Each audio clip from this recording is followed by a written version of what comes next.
ComfyUI on Windows 11, but this time inside WSL, a real Ubuntu with full GPU access. No native Python, no native Git. Windows needs exactly one thing installed, WSL itself. Open PowerShell as administrator. One command installs the whole stack. It enables the virtual machine platform, installs WSL2, and pulls the Ubuntu distribution. Reboot it when it asks. After the reboot, open PowerShell and type WSL. You land in a real Ubuntu shell.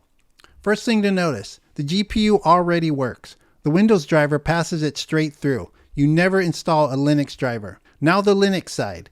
Git, Python, venv, and pip in one apt install.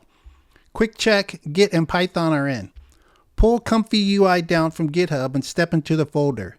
It lives on Ubuntu's file system, which is the fast side in WSL.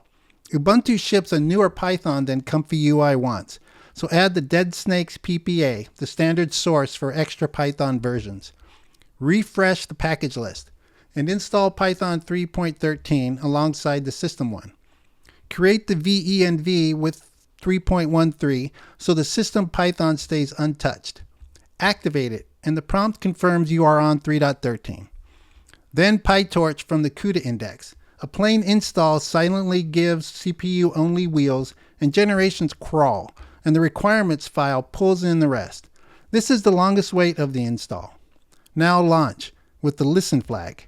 That's also what lets the Windows browser reach the server inside WSL. The server is up on port 8188. To make it a service, first turn on systemd inside WSL, a two-line wsl.conf, and Ubuntu boots with a real init system. Then the same unit file as a bare Ubuntu.